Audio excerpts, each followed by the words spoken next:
अतीत में कई बुद्धों ने इस बात पर जोर दिया कि हमें संबंधों के धरातल को बहुत अच्छे से समझना चाहिए, क्योंकि हम संबंधित होकर ही जीवन में होते हैं। जीवन में होने का हमारा जो ढंग है मनुष्य का, वो संबंधित होकर ही है।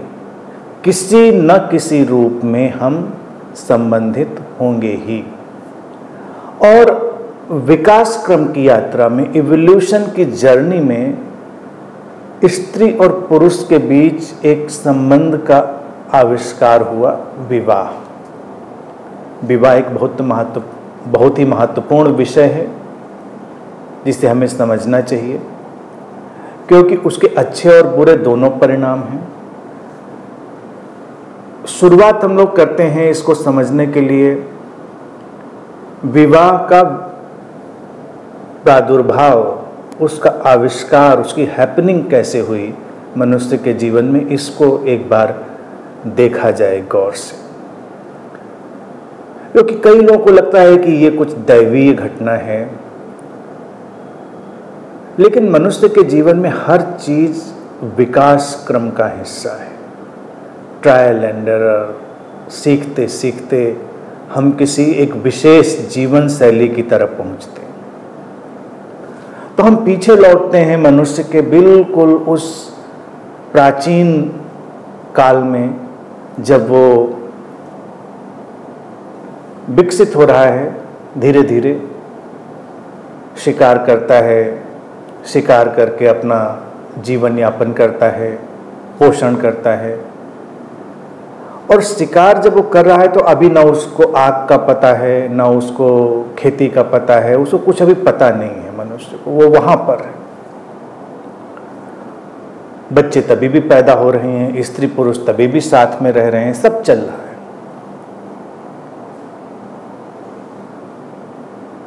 इस सारे प्रकरण को बहुत संक्षेप में हम सामने रखते हैं, उसको समझिए, क्योंकि ये तो बहुत ही विस्तार का विषय है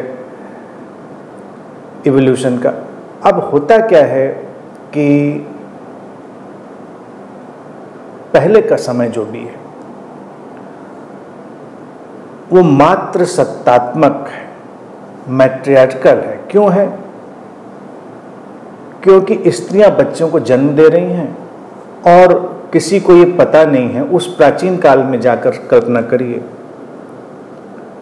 किसी को ये पता नहीं है कि बच्चे होते कैसे, कहाँ से आ रहे हैं। स्त्रियों को तो पता है कि बच्चे उनके शरीर से आ रहे हैं, इतना पता है।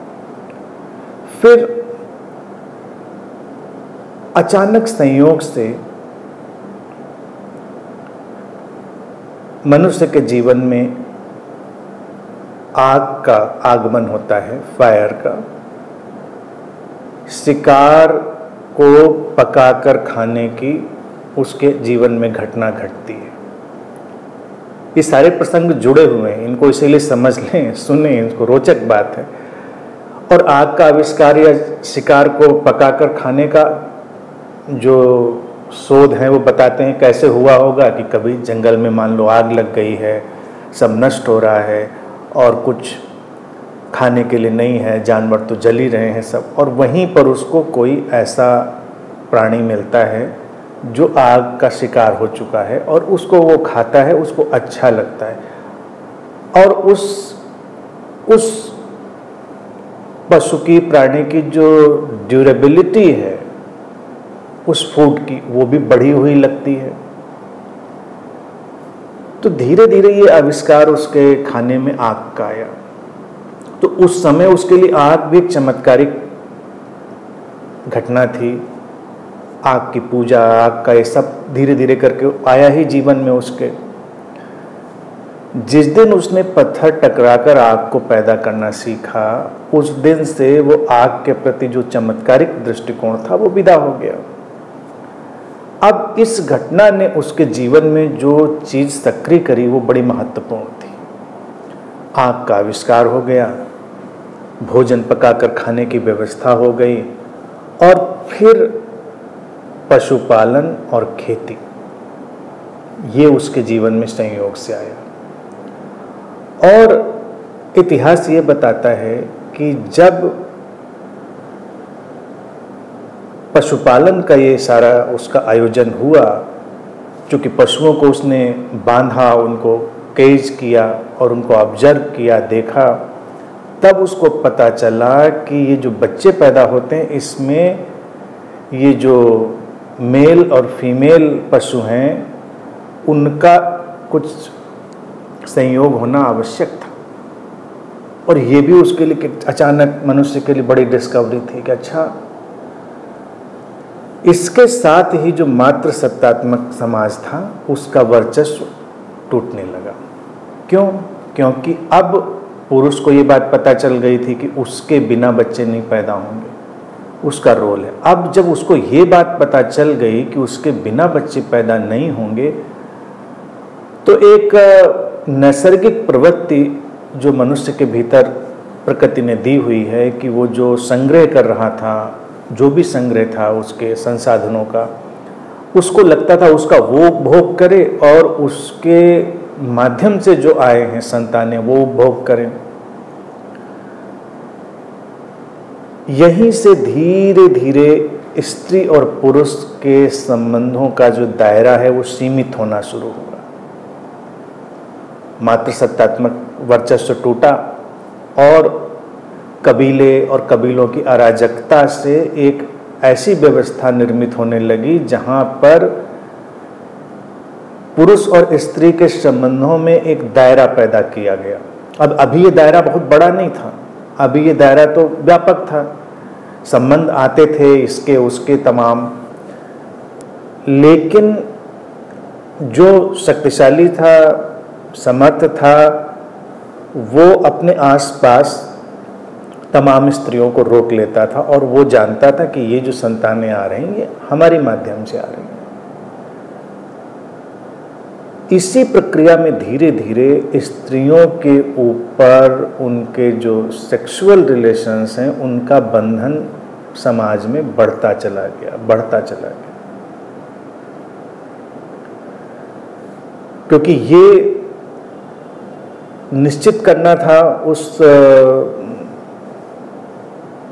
पुरुष का जो वर्ग था उसको कि ये संतानें किसकी हैं, तो इसके लिए जरूरी था कि उनको अन्य पुरुषों के संपर्क से रोका जाए। ये नैसर्गिक तो था नहीं, ये बहुत नेचुरल तो था नहीं, लेकिन ये शुरू हुआ और यहीं से फिर विवाह का बीज बोया गया। अभी विवाह का कोई कंसेप्ट नहीं था कि हाँ स्त्री पुरुष को इस तरह से भी रहने का कोई मतलब हो सकता है। चलती रही व्यवस्थाएं धीरे धीरे आगे जाकर, और ये विवाह जो है ये अभी कुछ हजार साल पहले समझिए उसी का ये आविष्कार है, इतना प्राचीन भी नहीं है। क्योंकि इवोल्यूशन के उस पड़ाव में हुआ क्या, जैसा कि अभी भी आप पशु जगत में देखें तो दिखाई देगा, और पहले राजाओं की कहानी किससे सुनिए तो वहाँ भी वही चीज़ दिखाई देगी। जो समर्थ था वो कोशिश करता था कि वो जो भी उसका कबीला था, समुदाय था, वहाँ की ज़्यादा से ज़्यादा स्त्रियों को कैप्चर कर ले, पकड़ ले। तो तमाम पुरुष जो थे उनके लिए स्त्रियाँ उपलब्ध भी नहीं रहती थी, और फिर इसी में युद्ध, संघर्ष और हिंसा ये सब भी शुरू हो गए। तो लोगों के जहन में ख्याल आया कि भाई ऐसा होना चाहिए कि सबको अवसर मिलना चाहिए। तो स्त्री पुरुष को साथ आने का सबका भाव है, तो एक व्यवस्था कायम करी जाए। ऐसे शनै धीरे धीरे फिर एक व्यवस्था ये बनी। अगर एक स्त्री और एक पुरुष के विवाह की व्यवस्था जो आज हमारे समाज में उसको देखा जाए तो इसको तो बहुत ही कम वक्त हुआ है। पहले के समय में कई पत्नियां, इसके उदाहरण इतिहास में पढ़ते हैं, कई पतियों के उदाहरण वो भी सब पढ़ते हैं, ये सब चलता रहा। अभी भी 2-3-4 पीढ़ी पहले अगर चले जाएं तो तमाम ऐसी बातें सुनने को मिलेंगी। भारतीय संविधान के लागू होने के बाद इंडियन कॉन्स्टिट्यूशन में, 1 मैन 1 वुमेन। अपने देश में तो ये आया, अलग अलग देशों ने अलग अलग ढंग से व्यवस्थाएं करी अपनी। धर्मों ने भी इसमें बेशक रोल अपना निभाया। धर्मों का अपना एक जो रोल था वो था कि समाज को कैसे रेगुलेट किया जाए, लोगों को जीने का कैसा सलीका सिखाया जाए। तो ये व्यवस्था निर्मित होकर सामने आई कि लोगों ने सीखा। अब ये एक अरेंजमेंट था, ये ऐसी नैसर्गिक व्यवस्था नहीं थी। नैसर्गिक व्यवस्था तो बिल्कुल प्राचीन काल में जो कबीलों में व्यक्ति जी रहा था मनुष्य, वो वाली थी।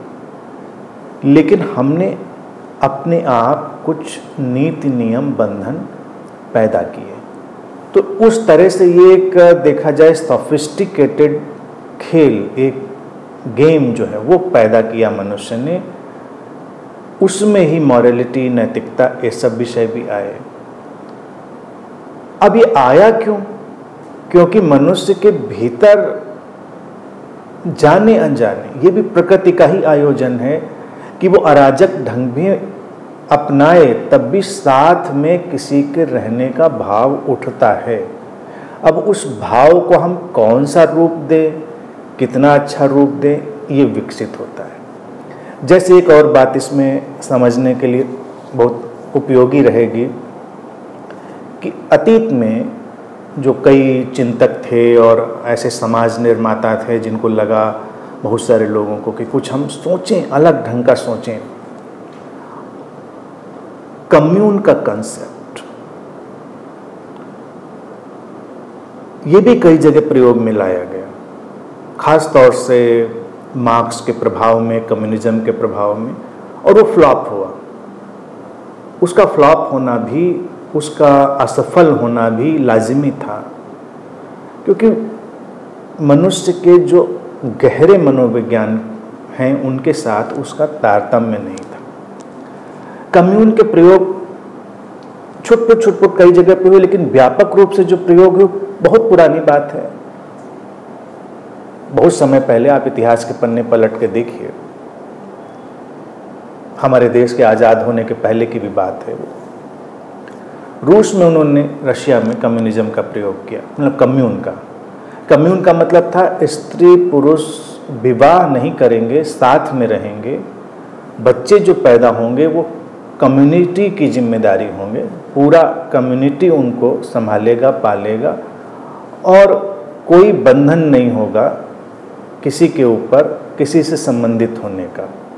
यानी कि स्त्री आज़ाद है तमाम पुरुषों से संबंध बनाने के लिए, पुरुष आज़ाद है तमाम स्त्रियों से संबंध बनाने के लिए, उस पर रोक टोक नहीं हो सकती। कम्यून के कॉन्सेप्ट में ये था। लेकिन जब आगे जाकर रूस में लोगों को लगा कि इस प्रयोग को हटाया जाए, जैसे उन्होंने उसको हटाया, लोग तुरंत विवाह जैसी व्यवस्थाओं में चले गए। यानी कि एक स्त्री एक पुरुष के साथ रहने लग गई, ऐसी व्यवस्थाएं जिनमें एक कमिटमेंट की मांग थी, जिसमें एक दूसरे के प्रति निष्ठा और संवेदना, उस सब की मांग थी। तो वैसे वैसे जोड़े बनते चले गए। वो अचानक एकदम से फ्लॉप हो गया। वो प्रयोग मनुष्य के गहरे मनोविज्ञान के अनुकूल था ही नहीं। दूसरा कहते हैं कि जो वर्ल्ड वार वगैरह हुई, उसके बाद इज़राइल में बहुत टेम्परेरी, छोटे से वक्त के लिए ये प्रयोग आया। वहाँ चूँकि लोग एक पलायन करके गए और अपना एक मुल्क बनाने की कोशिश, उसकी जद्दोजहद वो सब जारी थी, तो लड़के लड़कियाँ, स्त्री पुरुष सब साथ में रहने लगे। और वहाँ भी वही अनजाने में, उसको नाम कम्यून का नहीं दिया उन्होंने, लेकिन वो कम्यून कल्चर ही वहाँ पर हुआ। बच्चे होते थे, बच्चे पूरे उस कम्युनिटी के हिस्से होते थे। लेकिन जैसे ही वो राष्ट्र निर्मित हुआ, वो देश की व्यवस्था, स्ट्रक्चर, उसकी अर्थतंत्र सब निर्मित हो गया, वो ख़त्म हो गया, डिजॉल्व हो गया, और लोग साथ में रहने के लिए तैयार हो गए। इसके बाद भी जाने अनजाने छुटपुट पॉकेट्स में लोगों ने कम्यून के प्रयोग किए, लेकिन वो सब फेल हुए। इसलिए फेल हुए क्योंकि अपनी तमाम बुराइयों के बावजूद विवाह का जो कंसेप्ट था वो मनुष्य के जीवन में एक महत्वपूर्ण भूमिका निभाने वाला था। निश्चित ही उसमें विकास होना था, परिमार्जन होना था, उसका परिष्कार होना था उस कॉन्सेप्ट का, अवधारणा का, और वो मनुष्य के मनोविज्ञान के नज़दीक, आज भी वो नज़दीक है उसके मनोविज्ञान के। क्योंकि अभी हम यूं ही किसी के ऊपर अगर छोड़ दें बात को, तो कोई दो लोग जिनका आपस में लगाव बनता है वो साथ में रहना चाहेंगे। तो जब ऐसे कोई साथ में रहना चाहता है तो उसको विवाह का एक जो जामा है पहनाया जाना वो ठीक है। अब यहाँ तक तो ये उसका एक इवोल्यूशन का विकास हुआ। मनुष्य ने धीरे धीरे इस खेल को विकसित किया।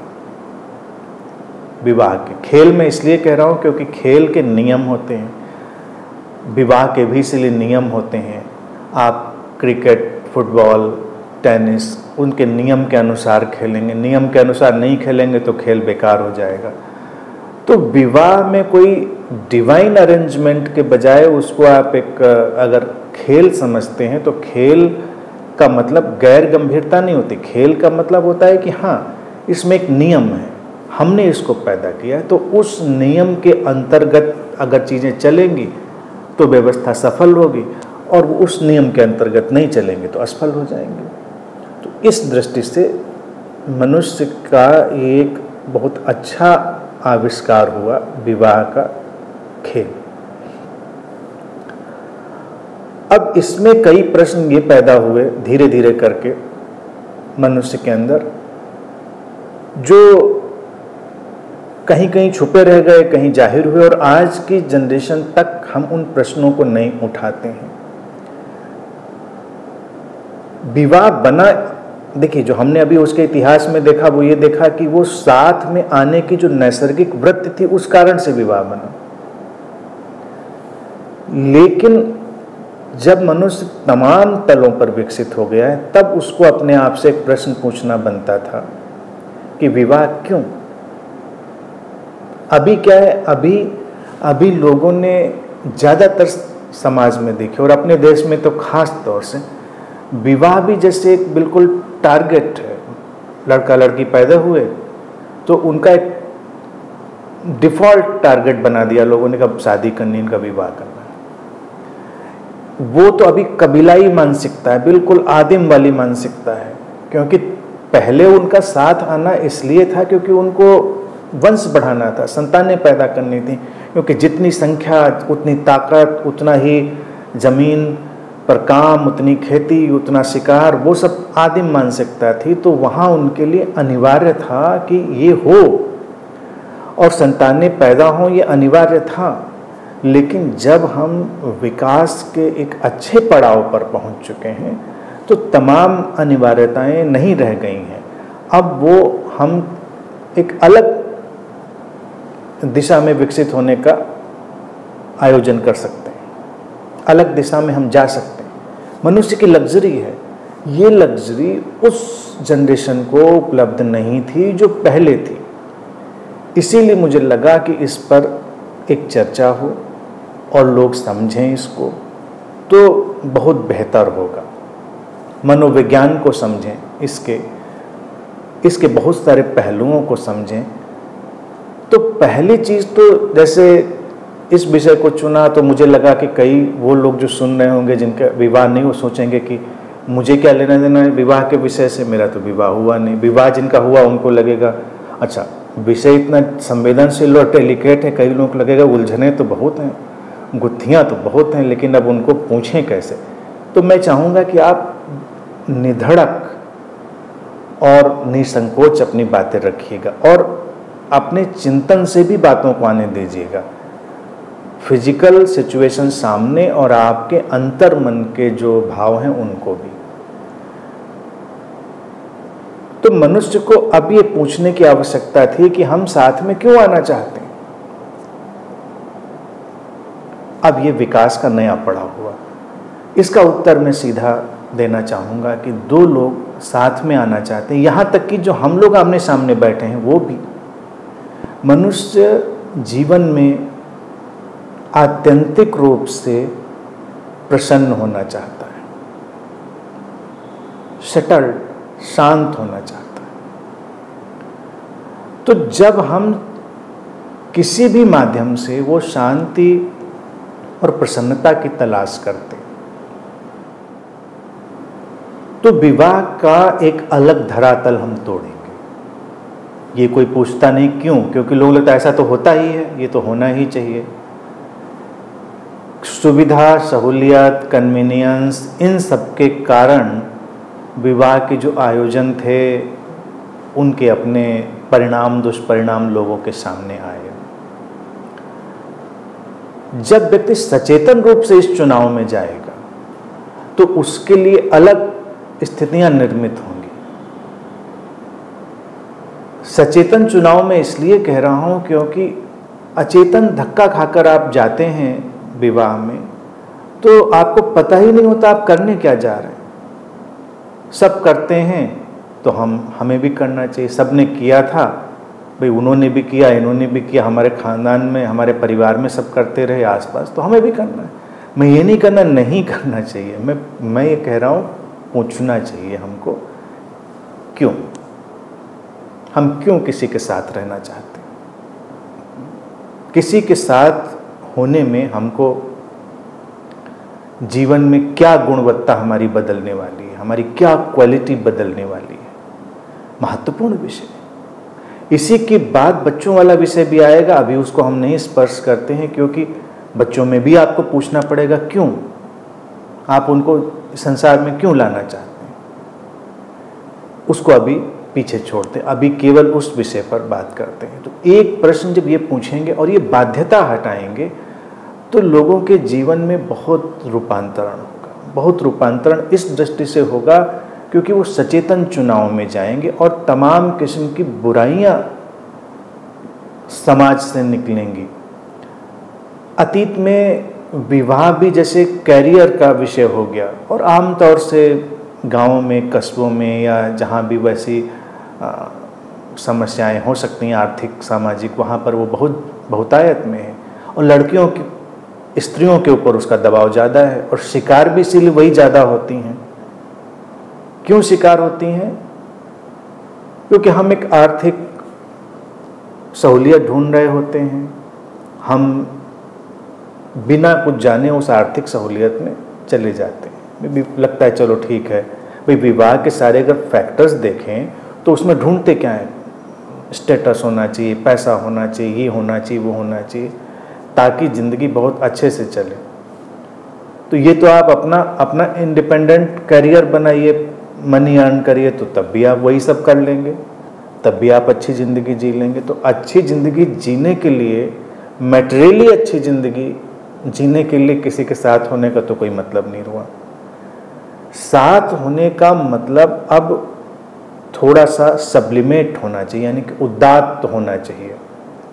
ये हम विकसित मनुष्य के लिए बात कर रहे हैं क्योंकि वो प्राकृतिक सम्मोहन के शिकार से बचने की अब कोशिश कर रहा है और आज की जनरेशन में देखिए बहुत कोशिश हो भी रही है ये सब, तो वो उसको एक अलग दायरे में ले जाएगा।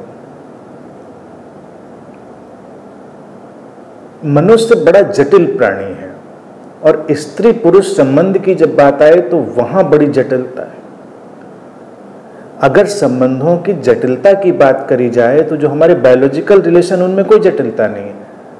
एक माँ है, उसके बच्चे हैं, उनमें कोई जटिलता नहीं। एक पिता है, उसके बच्चे हैं, भाई बहन हैं, उनमें कोई जटिलता नहीं, क्योंकि वो बायोलॉजिकली डिजाइंड हैं, कन्फर्म्ड हैं।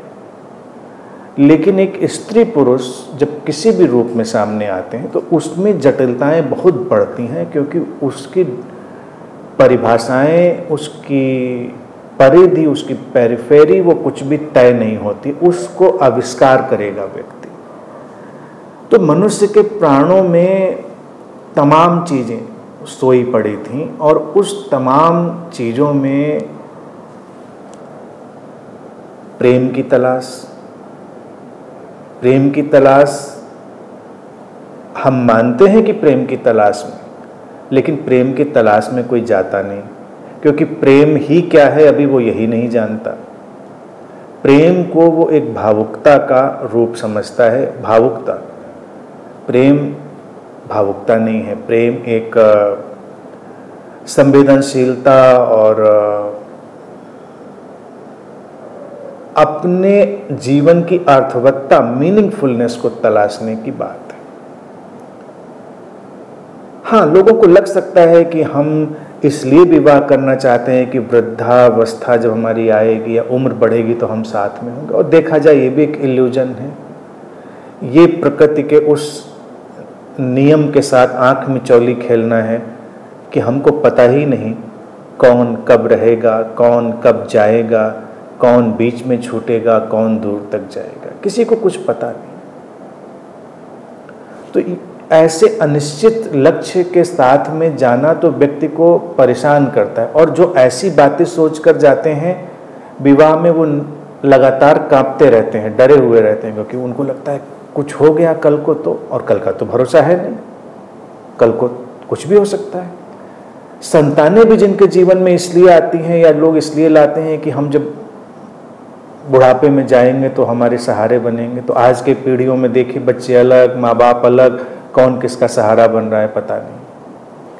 अनिश्चित भविष्य का हमें कुछ पता नहीं। वो सोचकर अगर कोई जाएगा तो उलझन में पड़ेगा। वो हो सकता है, नहीं हो सकता है, हम उसके प्रति एक अनुमान लगा सकते हैं। लेकिन मुख्य बात यह है कि जिस किसी के साथ रहना हमको अच्छा लगता है, जब कम्यून कल्चर फेल हुए और लोग साथ में रहे तो यही भावनाएं उनको साथ में एक कपल की तरह, एक जोड़े की तरह ले गई, क्योंकि किसी को किसी के साथ रहना अच्छा लग रहा था तो वो उसके साथ रहने लग गया। तो विवाह की प्राथमिक शर्त तो यही है कि आप वहाँ पर साथ होकर साथ साथ विकसित होने की तरफ बढ़ते हैं। अब यहाँ पर इस पड़ाव पर बहुत सारे ओपन एंड्स मैं छोड़ दे रहा हूँ जिस पर आप अपने प्रश्न डालेंगे, और एक चीज मैं लेता हूँ जिस पर कुछ बात आगे करते हैं कि खलील जिब्रान ने प्रॉफिट में विवाह पर एक बड़ा अच्छा सा जो पैरा है वो लिखा था। मुझे बहुत पसंद भी रहा है हमेशा से। लिखा तो उन्होंने विवाह पे है, लेकिन उसको हम जीवन के किसी भी धरातल पर, किसी भी फलक पर हम लगा सकते हैं। बड़ा खूबसूरत है वो और सुनने और समझने जैसा है। मेरे दिल के बहुत नज़दीक ये चीज़ रही है, तो उसको एक बार सुनते हैं और उस पर बात करते हैं। खलील जिब्रान बड़े सुंदर लिखने वाले लोगों में से हुए। प्रॉफिट में वो लिखते हैं कि then Almitra spoke again and said, and what of marriage master? And he answered saying, you were born together and together you shall be forevermore. You shall be together when the white wings of death scatter your days. You shall be together even in the silent memory of God. But let there be spaces in your togetherness, and let the winds of the heavens dance between you. Love one another, but make not a bond of love. Let it rather be a moving sea between the shores of your souls. Fill each other's cup, but drink not from one cup. Give one another of your bread, but eat not from the same loaf. Sing and dance together and be joyous, but let each one of you be alone. Even as the strings of a lute are alone, though they quiver with the same music. Give your hearts, but not into each other's keeping. For only the hand of life can contain your hearts, and stand together, yet not too near together. For the pillars of the temple stand apart, and the oak tree and the cypress grow not in each other's shadow.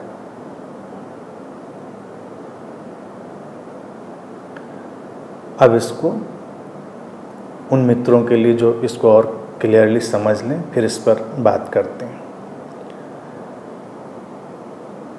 अलमित्रा उनका एक character है और एक उन्होंने काल्पनिक master उसमें लिया हुआ है जो सब बातों का उत्तर दे रहा है। प्रश्नोत्तर की शैली में प्रॉफिट को लिखा उन्होंने, खलील जिब्रान ने। तो वो कहते हैं कि अलमित्रा ने उनसे फिर से पूछा, पहले कुछ और वर्षे जा चुके हैं तो इसलिए है कि अलमित्रा ने फिर से पूछा कि मास्टर विवाह पर कुछ कहिए। तो वो कहते हैं कि तुम लोग साथ में जन्मे थे और अनंत काल से तुम साथ में हो। तुम तब भी साथ में ही होते हो जब मृत्यु तुम्हें बिखेर रही होती है, और उस परम सत्ता के स्मृति में भी तुम हमेशा साथ बने रहते हो। लेकिन अपने साथ के बीच में अंतराल रहने दो, और जो स्वर्गिक हवाएं हैं उनको अपने बीच में नृत्य करने दो। उस पार से आने वाली जो हवाएं हैं उनको अपने बीच नृत्य करने दो।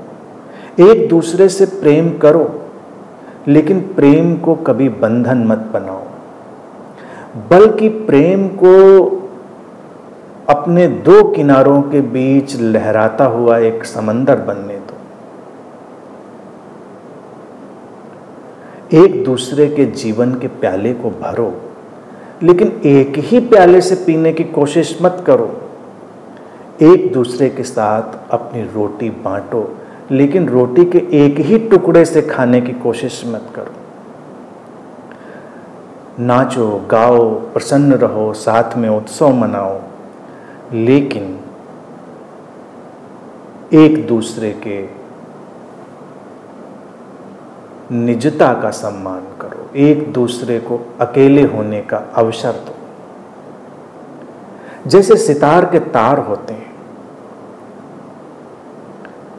वो अलग अलग होते हैं, थोड़े अंतराल पे होते हैं, लेकिन वो एक ही संगीत में एक साथ कंपित होते हैं। उनके एक साथ कंपित होने से जो संगीत बनता है वो एक ही होता है।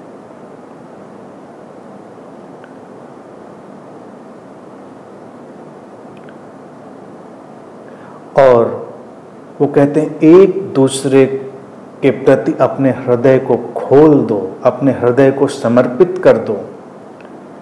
गिव योर हार्ट्स जो कहते हैं उसको ऐसे ही ट्रांसलेट करेंगे, एक दूसरे के प्रति अपने हृदय खोल दो, हृदय समर्पित कर दो। लेकिन किसी के हृदय को बंधक मत बना लो, उसको बांध कर रखने की कोशिश मत करो, क्योंकि ये अस्तित्व, ये प्रकृति ही हमारे हृदयों की रखवाली करने में सक्षम है। एक दूसरे के साथ खड़े रहो, समय आए तो एक दूसरे के साथ खड़े रहो हमेशा, लेकिन इतने भी नज़दीक ना आ जाओ कि खड़ा रहना मुश्किल हो जाए। जैसे कि एक भवन होता है, उसके पिलर्स होते हैं, खंभे होते हैं, उन खंभों पर भवन खड़ा होता है, लेकिन अगर उन खंभों को बिल्कुल पास ले आए तो भवन नहीं खड़ा हो पाएगा। और वो कहते हैं ओक और साइप्रस के जो पेड़ होते हैं वो एक दूसरे की छाया में नहीं बढ़ते। एक पेड़ बहुत ऊंचा घना, एक छोटा, तो दोनों छाया में आएंगे तो वो चुक जाएंगे। ये सारी बातें देखें तो कितनी खूबसूरत है। विवाह के संदर्भ में कह दी बात ये और पूरे जीवन पे भी लगाएं तो चलेगी, लेकिन खलील जिब्रान ने इंसाइटफुल्ली इसको विवाह के ब्रैकेट में लिया, क्योंकि ये एक दूसरे के साथ संबंधित होकर जीने की कला है। जीना चाहते हैं लोग एक दूसरे के साथ संबंधित होकर, लेकिन इन बातों पर ध्यान नहीं देते और पता नहीं क्या क्या बेवकूफियों पर ध्यान देंगे। पूरे विश्व में तो नहीं होता, और कल्चर होंगे, भारत में तो कुंडली मिलाना और सब ये बेवकूफ़ियाँ भी होती हैं। कुंडली मिलाने से अच्छा होता है एक दूसरे की पहले थोड़ी काउंसलिंग हो जाए, साइकोलॉजिकल उनकी स्टडी हो जाए कि इनकी मन दशा है क्या, इन लोगों की, इनकी मैच्योरिटी, इनकी परिपक्वता है क्या। लेकिन नहीं, लोग क्या होते हैं कि स्यूडो अरेंजमेंट निकालते हैं। वो कहते हैं कि अच्छा कोई ऐसा अरेंजमेंट होगा तो निकाल देंगे, तो वहीं से ये सब कुंडली वगैरह का सब जो खुराफात का खेल है वो शुरू हुआ भारत में। मूलतः जो खलील जिब्रान ने शब्द दिए हैं इतने खूबसूरत, इनका लोगों के जीवन में चिंतन मनन होना चाहिए। खलील जिब्रान ने पारंपरिक शब्दों, भाषा का उपयोग किया है, तो उनको भी समझें और उनके जो अल्टीमेट मीनिंग है उनको समझें। वो कहते हैं तुम लोग हमेशा साथ में थे, हमेशा साथ में रहोगे, और मृत्यु भी तुमको अलग नहीं कर सकती। वो ये नहीं करें जन्म जन्म का साथ, जन्म जन्म का साथ जो है, और भारत में हम 7 और 70 जन्मों का साथ जो विजुलाइज करते हैं, इमेजिन करते हैं, वो इसी बात पर, क्योंकि लिखते लिखते एक दूसरे मुल्क का जो चिंतक है, दार्शनिक है, इंसाइटफुल पोएट है, उसको भी वही बात आ रही कि मृत्यु भी अलग नहीं कर पाएगी, बिखेर नहीं पाएगी, यानी कि शाश्वत अनंत काल से तुम उसके साथ में तुम बने हुए हो। कैसे? उसी स्रोत से निकली हुई धाराएं, उसी चेतना से निकली हुई जो धाराएं हैं, वही तुमको साथ में लाती हैं, वही तुमको साथ में रखती हैं। फिर से यहाँ पर वो शब्द याद करेंगे, भारत का लीला, ये अस्तित्व की लीला का हिस्सा है। स्त्री और पुरुष द्वैत की शुद्धतम और शिखर अभिव्यक्ति है प्रकृति की। तो कुछ स्त्री पुरुषों के साथ होने से उस अद्वैत की तरफ लौटने के आयोजन बनेंगे, वो रिटर्निंग टू द सोर्स, स्रोत की तरफ वापस लौटने के आयोजन बनेंगे। तो प्रकृति करेगी ऐसा, हमेशा साथ में इसलिए है क्योंकि अपने मौलिक रूप में, अपनी अगर और गहराई में जाएंगे तो अलग तो हम थे ही नहीं कभी। हम एक ही सोर्स, स्रोत, एक ही चेतना, एक ही समग्रता के हिस्से हैं। इसीलिए साथ में आने पर एक फुलफिलमेंट लगता है लोगों को, कुछ ऐसा जिसने हमको पूरा किया, और फिर कुछ ऐसा कि कुछ अधूरा रह गया।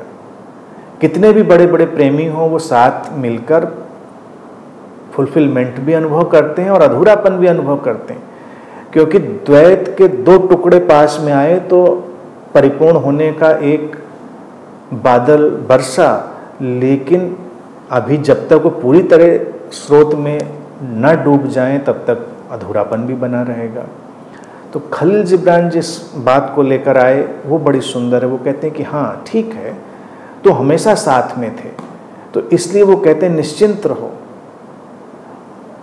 चिंतित होने की जरूरत नहीं कि तुम्हें कुछ अलग होने का भाव पकड़े और तुम परेशान हो, मृत्यु भी तुमको अलग नहीं करती। और कहते हैं कि उस परमात्मा की स्मृति में तुम हमेशा से साथ में थे।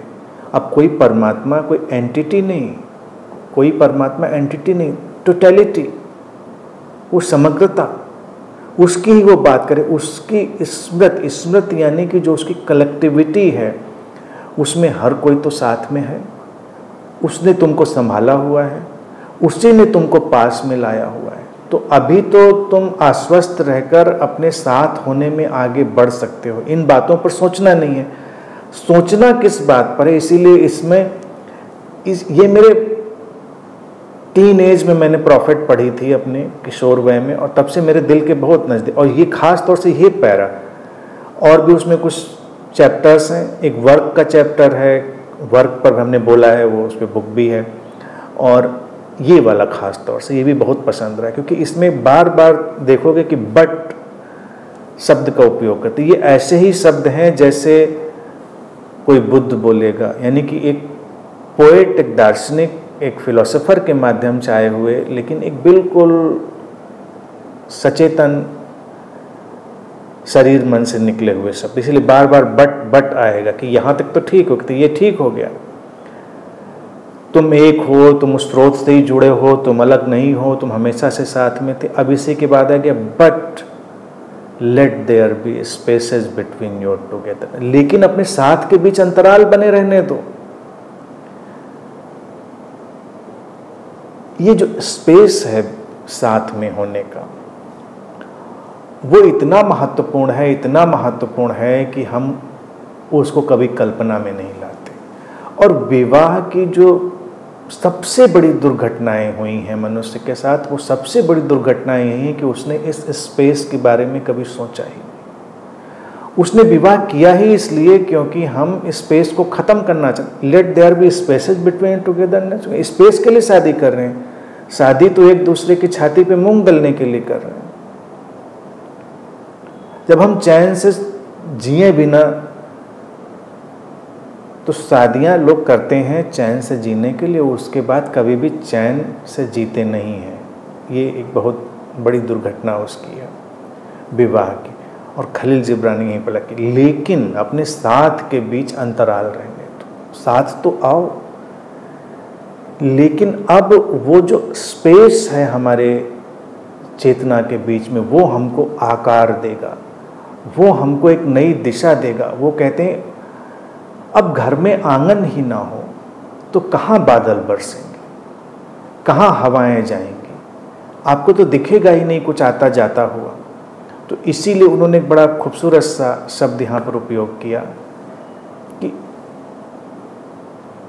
जो स्वर्गिक हवाएं हैं, ट्रांसेंडेंटल जो हैपनिंग्स हैं, उनको अपने बीच घटने दो।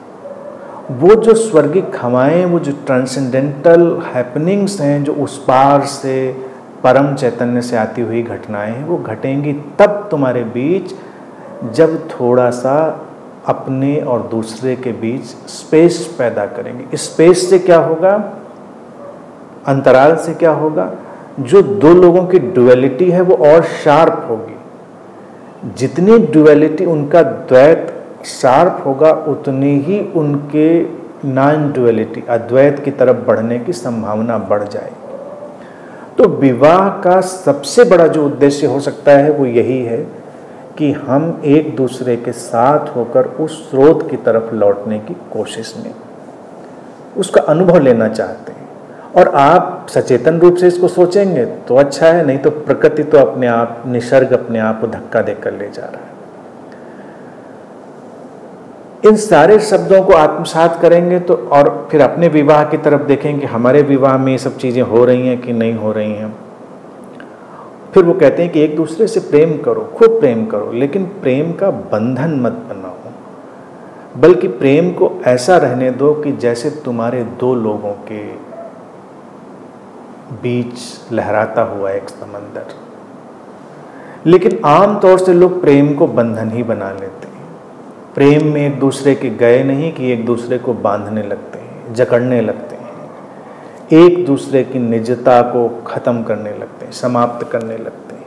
जबकि प्रेम घटा इसलिए था क्योंकि व्यक्ति की अपनी यूनिकनेस थी, उसकी अपनी अद्वितीयता थी, उसका अपना अनूठापन था, और फिर हम उसको ठोक पीट के अपने हिसाब से ढालने की कोशिश करते हैं। विवाह में जो समस्याएं, कभी देखो क्यों समस्याएं आती, तुमने रहना चाहा उस व्यक्ति के साथ जो बिल्कुल अपने में अपने जैसा था, लेकिन जब वो तुम्हारे साथ रहने लग गया तो तुमने उसको अपने जैसा बना डाला,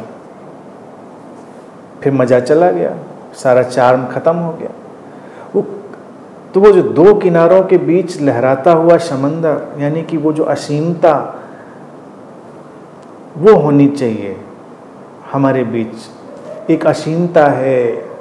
समंदर को भी ध्यान दें, समंदर में एक विशालता है, लहरों का अपना नृत्य है, तुमको पता नहीं कब कैसे है। और समंदर में ज्वार भी आते हैं, समंदर में उतार भी आते हैं, समंदर के अपने रंग ढंग हैं। तो प्रेम का अपना ज्वार है, प्रेम का अपना उतार है, प्रेम की अपनी लहरें हैं।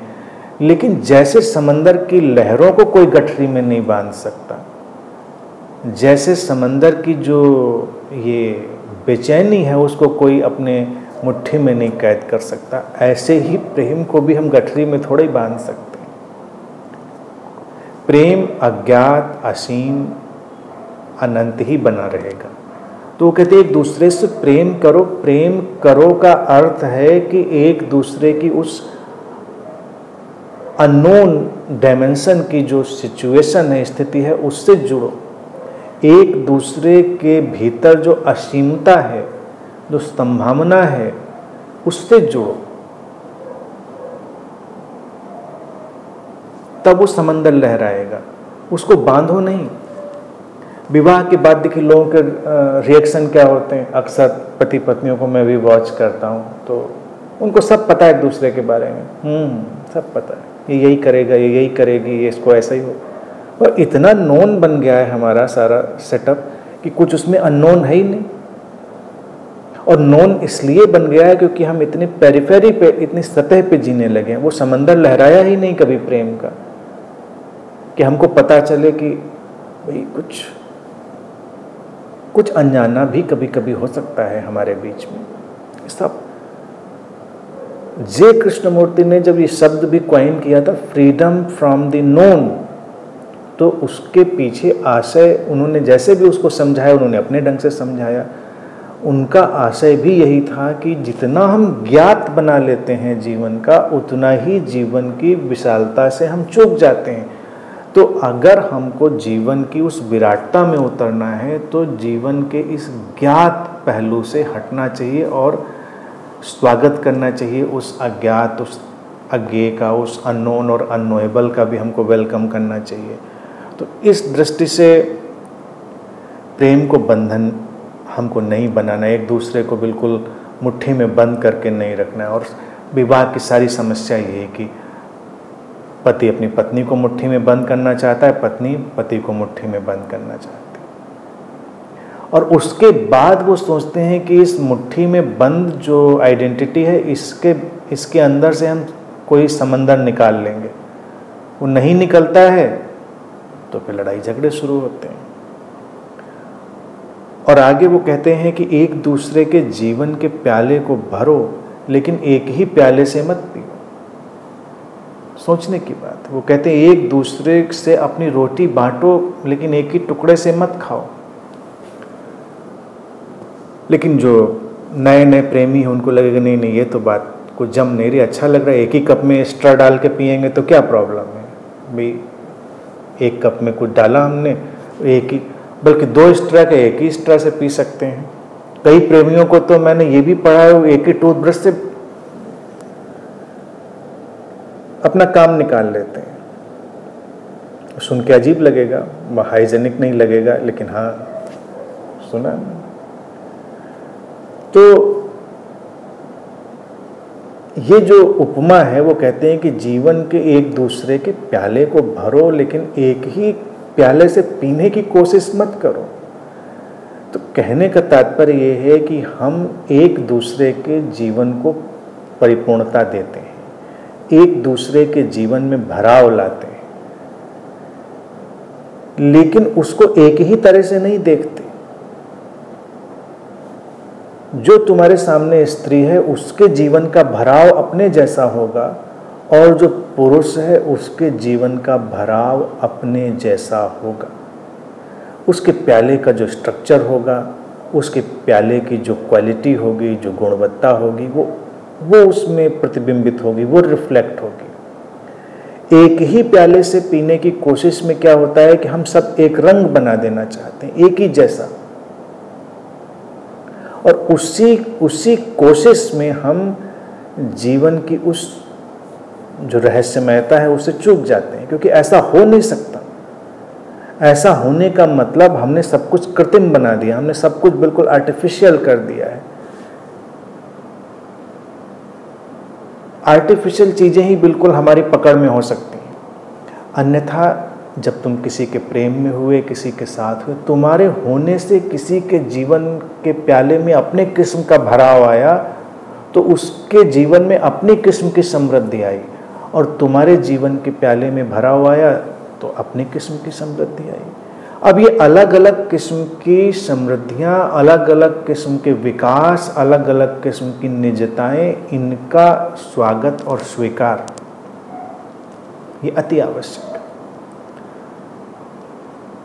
इसीलिए विवाह में अगर हम अलग अलग व्यक्तित्व और अलग अलग व्यक्तित्वों के विकसित होने का समावेश करते हैं तो वो बहुत अच्छे चलते हैं और उनका अपना एक आध्यात्मिक पहलू हो जाता है। इसीलिए मैं इसमें स्पिरिचुअल जो एक हमारा चेतनागत विकास का कोण है वो भी लेकर आ रहा हूँ। अदरवाइज़ तो मैरिज काउंसलिंग का तो सेशन है नहीं कि वो मैरिज काउंसलिंग ही सारी करनी है।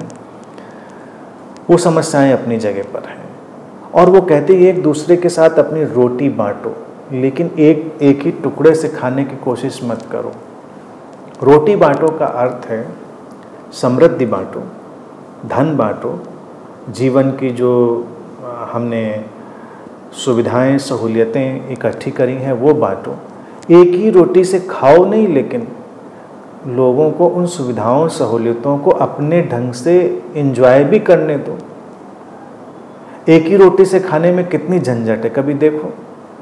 दूसरा अपने ढंग से खाना चाहता है, तुम अपने ढंग से खाना। अगर सीधे सीधे रोटी का ही एग्जाम्पल तुम ले लो तो कितनी मुश्किल है। अक्सर दो लोग, कोई थोड़ा जल्दी खाता है, कोई थोड़ा तेज खाता है। इसी उदाहरण को बिल्कुल अभी शब्दशः देखें, कितनी अड़चन हो जाएगी। एक रोटी खाने के चक्कर में कोई खा भी नहीं पाएगा और झगड़ा झंझट अलग से होगा। तो अच्छी खुशकिस्मती है कि लोग घरों में अभी ये काम नहीं करते कि प्लेट में एक ही रोटी रख के बैठें और खाएं। हाँ, शुरुआत में मोहब्बत का बुखार चढ़ा हो तो ये सब काम लोग कर सकते हैं कि एक ही रोटी, एक ही टुकड़ा, उसी को बांट बांट कर खाएं। ये सब जो संबंधों में जो बुखार चढ़ता है उसमें सब हो सकता है, संभावना है। लेकिन ये वाइज तो होता नहीं है। तो कुछ दिनों बुखार, इसीलिए प्रेम के बारे में मेरा हमेशा एक फार्मूला रहा है। मैं कहता हूँ कि प्रेम हमेशा वही सस्टेन करता है जो 98.34 डिग्री सेल्सियस पे रहता है, जैसे बॉडी का टेम्परेचर, इतनी गर्मी उसमें रहे। जो प्रेम 103-4 डिग्री के बुखार के जैसा चढ़ जाता है उसको तो उतरना ही होता है। जो नॉर्मल टेम्परेचर पे प्रेम चलता है बहुत दूर तक जाता है हमेशा, क्योंकि हम हमेशा उसी टेम्परेचर में। अचानक हमको बड़ा जोश आया, 103-4-5 डिग्री का बुखार चढ़ गया, नीचे ही आएगा, फिर उतरेगा ही फिर। तो यहीं पर उस बात को बिल्कुल स्पष्ट करने के लिए जो वाक्य आते हैं कि एक दूसरे के साथ अपनी समृद्धि तुमने बांटी, लेकिन उस समृद्धि के हिसाब से फिर उसको जीने दो। उसके जीवन में क्या विकास होंगे, उसकी क्या अभिरुचियाँ होंगी, उसके जीवन में कौन से आयाम प्रकट होंगे, उन सबको घटने दो। वो एक ही रोटी से खाने का मतलब है इतना ज़्यादा तुमने संकीर्ण बना दिया,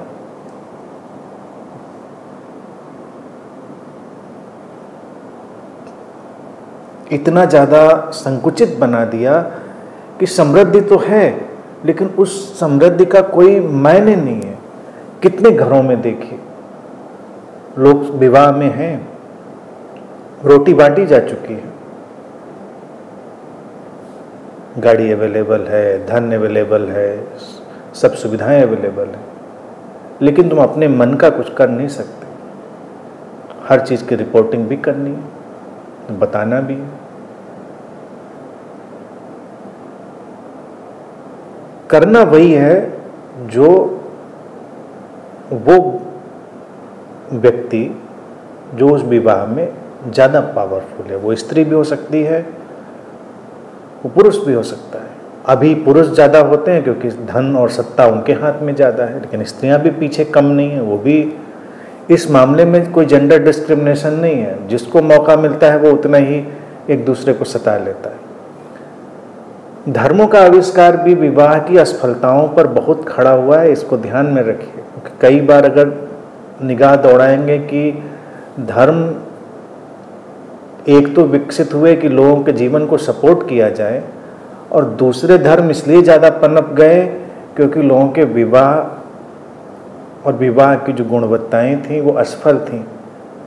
तो अगर अभी आश्रमों और सत्संगों में जाकर देखो तो वहाँ अपने वैवाहिक जीवन से निराश और दुखी लोगों का जमावड़ा मिल जाएगा। तमाम तो गुरु ही इसीलिए बन बैठे हैं क्योंकि वो अपने विवाह से इतने निराश और त्रस्त थे कि गुरु बनने के सिवा उनके पास कोई चारा और कोई विकल्प ही नहीं था। और कई गुरु बनकर भी मुक्त नहीं हो पाए तो अपनी पत्नी को उनको बगल में बिठाल के गुरुमाई डिक्लेयर करना पड़ा। हो गया घर में झगड़ा झंझट कि ऐसे कैसे चलेगा, तुम जाके अकेले बैठोगे, प्रवचन दोगे, लोग आएंगे, हंसेंगे, बोलेंगे तुम्हारे साथ, तो वहाँ क्या करते हो, तुमको कौन देखता है, ऐसे कैसे चलेगा। तो गुरुजी ने कहा ठीक है, कुर्सी बगल में डलवा देते हैं भाई, तुम भी बैठो। तो गुरुमाई का आविष्कार वहाँ से हुआ। जो गुरुओं के बगल में बैठी हुई दिखती हैं अक्सर गुरुमाइयाँ, वो उस विवाह से निकलते हैं ऐसे जहाँ पर वो एक ही रोटी के टुकड़े से खाने की कोशिश चल रही है, एक ही प्याले से पीने की कोशिश चल रही है। तो ये जो कंट्रोल है, नियंत्रण है, इसको बताने की कोशिश है यहाँ पर कि ये एक ही टुकड़ा नियंत्रण है, इतना नियंत्रण नहीं करना है। जब तुमने रोटी बांट दी तो अब उसको अपने ढंग से जीने दो। मान लो तुमने अपने पति को, पत्नी को, कोई भी, मैं यहाँ पर दोनों को इक्वल मान के चल रहा हूँ। अभी तो देखे जो अर्थतंत्र है वहाँ पर पुरुषों के हाथ में ज़्यादा सत्ता है, लेकिन हम एज्यूम कर ले रहे हैं कि एक ही जैसा है। मान लो तुमने अपनी पत्नी या पति को धन दे दिया, गाड़ी दे दी को, अब उसको वो गाड़ी से कहाँ जाएगी, क्या करेगी, वो क्या करेगा, उसका मार्केट में क्या खरीदेगा, नहीं, इस पर नियंत्रण नहीं होना चाहिए। लेकिन जैसे हम नियंत्रण करते हैं वो एक ही टुकड़े से खाने की मनोवृत्ति आ जाती है, और वो त्रस्त करना ही है जीवन को, उसमें नहीं पड़ना। तो ये एक सीधा सिंपल सा इशारा था कि जीवन को ऐसे फ्लो में ले जाओ। विवाह में हुए, समृद्धि बटी, एक दूसरे के साथ हमने अपनी समृद्धि को बांटा, एक दूसरे के जीवन में हम उसके गुणों के प्याले को भरने का मतलब था उसके गुणों को विकसित करने में सहायक बने, फिर उन गुणों को अपने ढंग से खिलने का अवसर देना है, उनको हमें पकड़ नहीं लेना है।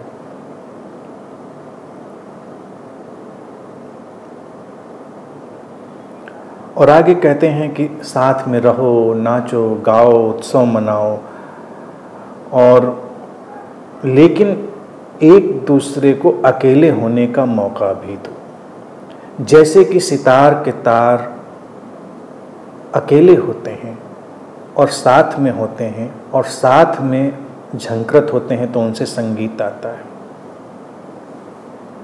अब ये बात देखा जाए, एक विवाह के लिए बड़ा दिशा निर्देश है कि विवाह में हम अलोननेस का या अलोन होने का कोई स्पेस डेवलप नहीं करते। ये वही बात का फिर से सिरा यहाँ पर लेट देयर बी स्पेसेस की बात यहाँ पर ले आए। वो कहते हैं संगीत, उत्सव, साथ में जॉयफुल होना, ये सब अच्छा है, लेकिन एक दूसरे को अकेले होने का मौका, अकेले में भी तो खिलावट होती है ना लोगों की। तो विवाह में जो सबसे बड़ी दुर्घटना घटी ना, ये मनुष्य के लोभ और भय के कारण तमाम ऐसे कल्चर पैदा हो गए जिन्होंने व्यक्ति के विवाह को नष्ट करके रख दिया। एक स्त्री पुरुष विवाहित होकर आ जाएं तो तुम कल्पना ही नहीं कर सकते ये लोग कभी अकेले भी रहते होंगे। उनको परमानेंट साथ में होना। अब वो कोई जॉब पे गया, कोई बिजनेस पे गया, उतनी देर तो उनको मौका मिला। घर में आने के बाद अलोन स्पेस नहीं मिलता। वो कहते हैं सितार के तारों जैसी व्यवस्था होनी चाहिए कि जब ज़रूरत हो और तारों पे उंगलियां फेरी जाएं तो वो एक साथ झंकृत हों और संगीत पैदा हो। लेकिन जब ज़रूरत नहीं है तो तारों को एक दूसरे में बांध के गांठ लगा के रखने की ज़रूरत क्या है? हमने स्त्री पुरुष को वैसे ही कर दिया है, तार का गुच्छा बना दिया है।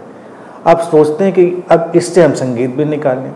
कभी सितार को देखें और किसी को बड़ी करुणा आ जाए, कितने बेचारे अकेले अकेले दिखे, अलग अलग तार हैं, इनको एक साथ कर देते हैं, उनमें गांठ मार लगा दीजिए, फिर उनको संगीत निकालिए। आपको संगीत नहीं निकल रहा।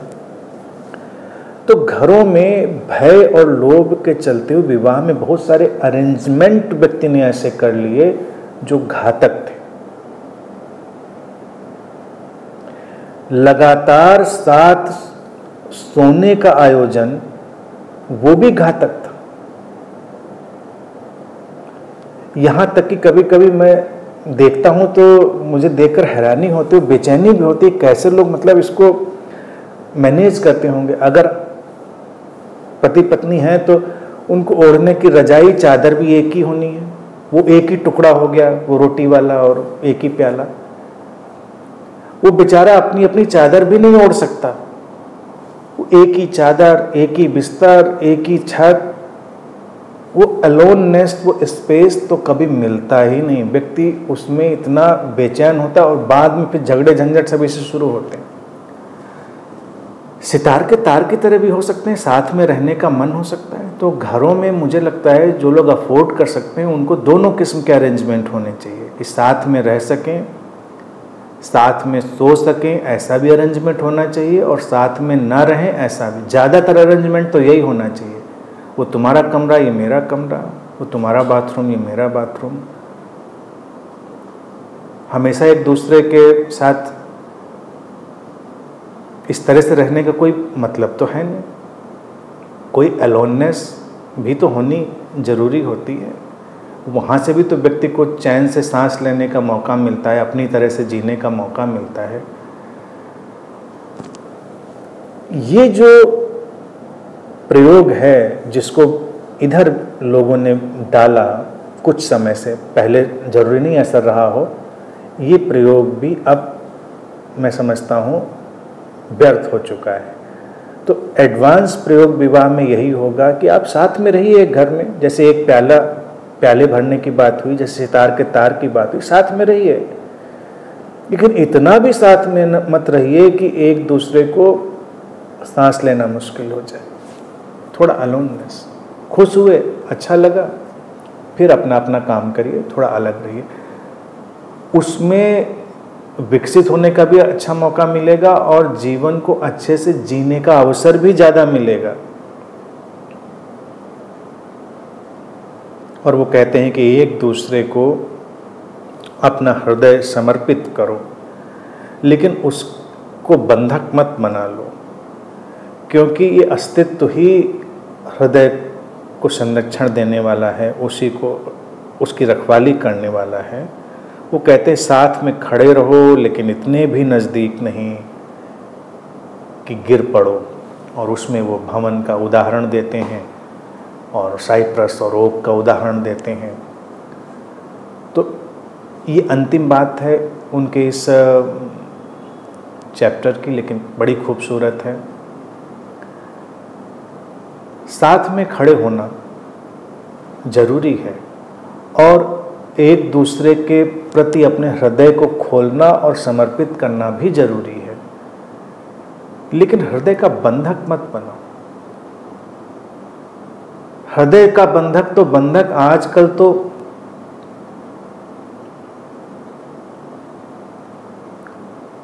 हम व्यक्ति को ही बंधक बना लेते हैं।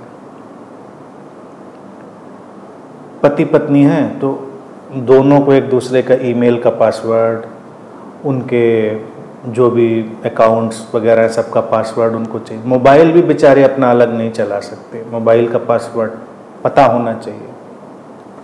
उसके अपने अपने तर्क हो सकते हैं। इतनी भी निजता नहीं होती, इतनी इंडिविजुअलिटी भी बहुत कम। बड़े सौभाग्यशाली लोग होते हैं जिनको वो भी अवेलेबल होता है। और कभी मुझे लगता है इससे क्या लेना देना, वो अपना मोबाइल देख रहा है अपना देखे, वो अपना कर रहा है अपना करो, जो जिसकी मर्जी है वो करो भाई। लेकिन नहीं, ज़्यादातर पति पत्नी की मोहब्बत इसी में नज़र आती है कि तुम इतना छुपाओगे, तुम्हारे मोबाइल का पासवर्ड मुझको नहीं पता, तुम्हारी ईमेल का पासवर्ड, इतना तुम छुपाने लगे हो हमसे या छुपाने लगी हो हमसे। अलग होना चाहिए, क्यों पता होना चाहिए किसी को? कोई ज़रूरत नहीं। तुमने खोला अपने हृदय को, एक दूसरे के प्रति समर्पण का भाव दिया, लेकिन बांध नहीं लिया, हृदय को बंधक नहीं रख लिया। वो कहते हैं हृदय को बंधक नहीं बना लेना है किसी को। मैंने किसी के दिल में क्या जज्बात चल रहा है, कभी कभी तो लगता है पति पत्नी के पास कोई मशीन हो तो वो सोचते हैं वो भी उनको पता होना चाहिए, और किसी के दिमाग में क्या विचार चल रहा है उसमें भी कोई स्कैनर लगा हो तो वो भी उनको पता होना चाहिए। तुरंत फिल्म निकले कहीं कान वान के पास से और उनको पता हो जाएगा, अच्छा इसके दिमाग में ये चला था। जैसे वो पोलराइड कैमरा होते थे ना, क्लिक करो तो एक पूरी इमेज निकल आती है उससे तुरंत प्रिंट होके। तो पति पत्नियों की इच्छा तो ये होती है कि कुछ ऐसा बटन लगा होना चाहिए कि दबाएं तो दिमाग से एक फिल्म निकल आए, पता चले इसके अंदर क्या विचार चला था। उसी की परिणति ये होती है कि ये मोबाइल, ये ईमेल और ये सब उनको जानना, वही परिणति। पता होना चाहिए, क्यों पता होना चाहिए? और कई बार पता करके अपने आप अपने लिए संकट पैदा कर लेते हैं। जो नहीं जानना चाहिए था तुमको वो पता चल जाता है, फिर जीवन में अच्छा भला सब चल रहा होता है, वो उपद्रव शुरू हो जाता है। एक दूसरे के प्रति हृदय का खोलना और समर्पण का भाव रखना वो आवश्यक है, वो जरूरी है, वो रखिए, बंधक मत बनाइए। वो कहते हैं कि हृदय का संरक्षण ये अस्तित्व ही करता है, यानी कि अस्तित्व हर हृदय को अपनी अद्वितीयता में, अपने अनूठेपन में विकसित होने का अवसर देता है, और वही एक दूसरे के हृदय को संभालता है। तुम संभालने वाले नहीं हो एक दूसरे के हृदय के, बंधक मत बनाओ। अच्छा विवाह वही होगा जहां पर ये सब कोर्ट कचहरी न लगती हो। पहले तुम घर में पहुंचो, तुमको सारा रिपोर्ट कार्ड पेश करना हो, तुम कहाँ गए थे, कहाँ गई थी, तुमने क्या किया था, तुमने क्या नहीं किया था, तुमने क्या खाया नहीं। भाई मर्जी है बताने की बताओ, नहीं मर्जी है मत बताओ।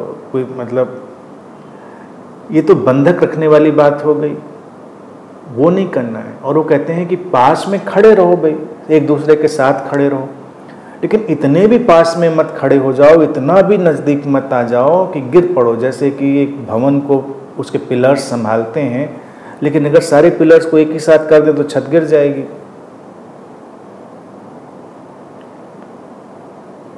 तो जीवन में एक दूसरे का सपोर्ट, एक दूसरे का सहयोग ऐसे ही थोड़ा दूर खड़े होकर करना पड़ता है। बहुत नज़दीक आकर जब हम संबंधों में और ख़ासतौर से विवाह में एक दूसरे का साथ देते हैं तो हम एक दूसरे को कमज़ोर बना देते हैं, उसको वीक बना देते हैं। इमोशनली, इंटेलेक्चुअली, स्पिरिचुअली, हर तरह से हम वीक बना देते हैं। इसीलिए वो कहते हैं कि वो जो अगर दो किस्म के वृक्ष हों, एक छोटा एक विशाल और अपनी अपनी गुणवत्ताओं वाला, उनको एक दूसरे की छाया में डाल दो तो पनपेंगे नहीं। एक दूसरे की छाया में हो जाने के लिए तुम साथ में नहीं आए थे, तुम अपने अपने ढंग से, अपने अपने, अगर वृक्षों के उदाहरण को देखें, अपने पत्तों फूलों को विकसित करने के लिए आए थे। वो अपनी अपनी खिलावट उसमें होनी चाहिए थी। तो हमको एक दूसरे को इतना पजेस नहीं कर लेना है कि हम इतनी शैडो डाल दें कि उसका विकास ही अवरुद्ध हो जाए। और साथ देने में, भारतीय समाज में देखिए हम साथ देते हैं ना बहुत, अब तो बदल रहा है परिदृश्य, लेकिन अगर अभी भी बहुत है, मतलब कुछ इतना नहीं बदल गया है, लेकिन फिर भी आप देखें, एक तो महिलाएं कुछ अपनी पिनक में रहती हैं, यहाँ पे उनको देवी सावित्री को पता नहीं क्या क्या बना दिया गया, तो उनको लगता है उनके हाथ में कुछ बड़ा दैवी शक्तियाँ हैं, और उसी के चलते हुए वो और झमेलों में पड़ी रहती हैं। अब उसमें क्या होता है, इतना कोऑपरेशन उनको दिया जाता है कि उनको कुछ भी जीवन में नहीं आ पाता। ज़िंदगी को कैसे ऑपरेट करना है, क्या बाहर की ज़िंदगी में उनको करना है, क्योंकि एक व्यक्ति है जो उनके लिए सब कुछ कर रहा है। हाँ तुम बताओ, हम करते हैं, हम सब कर देंगे, तुम बताओ, हम सारी चीज़ कर देंगे। तो इतना ज़्यादा साथ दे दिया कि वो व्यक्ति कमज़ोर बन गया, उसको अपने हिसाब से ज़िंदगी जीने की क्षमता नहीं आ पाई। तो अगर हम प्रेम में होते हैं तो हमको सहयोग तो देना होता है, लेकिन इतना शक्तिशाली भी एक दूसरे को बनाना होता है कि वो अपने ढंग से जिए, जीवन को हैंडल कर सके। अब विवाह की जैसे बात उठती, अभी सामने में देख भी रहा था, बात उठी कि बुढ़ापा होगा, जीवन की परिस्थितियां होंगी, तब साथ मिलेगा। तब साथ मिलेगा वो एक काल्पनिक स्थिति है। अभी साथ होकर इतना सक्षम एक दूसरे को बना दो कि साथ की जरूरत ही ना पड़े। एक दूसरे के साथ होकर इतना फुलफिल्ड जीवन जियो ना, इतना परिपूर्ण जीवन जियो ना कि कभी कोई ना हो तो तुमको कमी ना लगे, क्योंकि तुमने उसको जान लिया था और जी लिया था। एक दूसरे की छाया में नहीं हम पले थे कि हम विकसित ही नहीं हो पाए। ज़्यादा मोहब्बत, ज़्यादा प्रेम, बड़ी समझदारी से खलील जिब्रान के अंदर से शब्द आए हैं कि इतने भी साथ ना आ जाओ, इतने भी नज़दीक ना आ जाओ कि कमज़ोर बना दो, गिर जाएगी छत। जो माँ बाप भी अपने बच्चों के साथ इतना इतना खड़े रहते हैं, अपने बच्चों को बिल्कुल पैरालाइज कर देते हैं। उनको लगता है वो नहीं साथ देंगे तो वो करेंगे क्या, जबकि माँ बाप का भी काम यही कि बच्चों को अपने पैरों पे चलना सिखा दें। और पति पत्नी भी विवाह में साथ आए हैं तो उनके प्रेम का पहला उत्तरदायित्व तो यही है कि हर व्यक्ति अपने पैरों पर खड़ा हो और अपने जीवन को संभालने की क्षमता रखे। फिर वो साथ भी कितना सुंदर होगा, वो साथ कितना अच्छा होगा, इसको हम देखें। वो साथ फिर कमजोर नहीं होगा।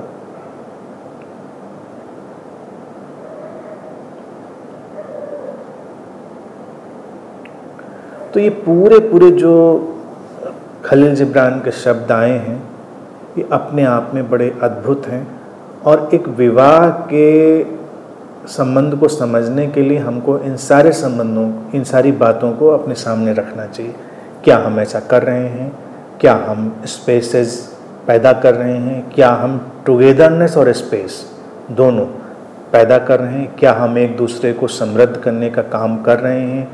क्या हम एक दूसरे के जीवन में अर्थवत्ता ला रहे हैं? क्या हम अपने प्रेम को विकसित होने का माध्यम बना रहे हैं कि एक दूसरे को जकड़ कर ख़त्म कर देने का आयोजन बना रहे हैं? हम साथ दे रहे हैं कि इतना नज़दीक आ रहे हैं कि व्यक्ति गिरने की तरफ बढ़ रहा है? हम साथ में आनंदित, उत्सवपूर्ण हैं और एक दूसरे की निजता का सम्मान भी कर रहे हैं। हम अगर इन सारे इंग्रेडिएंट्स को लेकर आ रहे हैं तो बहुत अच्छा है। लिविंग टुगेदर, अब जैसे मैं प्रस्ताव करूं तो यही है कि अब अपने घरों का स्ट्रक्चर ऐसा करना चाहिए कि ये अलोननेस, ये स्पेसेज, ये सब हमको पैदा करना चाहिए। नए स्ट्रक्चर ऐसे बनाने चाहिए। खलील जिब्रान ने लिखा था एक ही रोटी से ना खाओ, तो मैं इसमें एक बात जोड़ सकता हूँ, एक ही चद्दर को भी मत ओढ़ो भाई, अलग अलग चद्दरें तो अपनी ले सकते हो, उसमें कौन सी समस्या है। कुल मिलाकर कहने का तात्पर्य यही है इस सब्जेक्ट मटेरियल का जो खलील जिब्रान ने कहा, वो ये कि ये साथ होने की एक कला है, ये ज़बरदस्ती का आयोजन नहीं है। और अगर ज़बरदस्ती का आयोजन में पड़ेंगे तो वो जो कंडीशन्ड व्यवहार हैं बाहर के वही आएंगे और उसी से सब टकरा कर हम चलेंगे और चीज़ें ख़त्म हो जाएंगी। एक दूसरे में भरोसा करना, एक दूसरे के साथ निष्ठा से चलना, वो सब मानवीय अंतर्मन की पुकार है और उसकी चाहना भी है। इसीलिए लोग साथ आकर इतने सुंदर ढंग से चलना भी चाहते हैं, एक दूसरे में भरोसा करना चाहते हैं। और सर्वोपरि विवाह एक हमारा ही बनाया हुआ आयोजन है, हमारा ही बनाया हुआ एक खेल है। तो उस खेल के नियम, अब वो नियम क्या हो सकते हैं, उनकी चर्चा हम लोग धीरे धीरे विस्तार से करेंगे इस विषय को एक्सप्लोर करते हुए। आप इन बातों को आत्मसात करें और फिर धीरे धीरे आगे चलें। जब प्रश्न भी लाएं तो चिंतन विमर्श के प्रश्न, अपनी जाति जिंदगी के प्रश्न, कोई भी प्रश्न लाए तो उन सबको हम लोग देखते हैं और आगे लेकर चलते हैं फिर।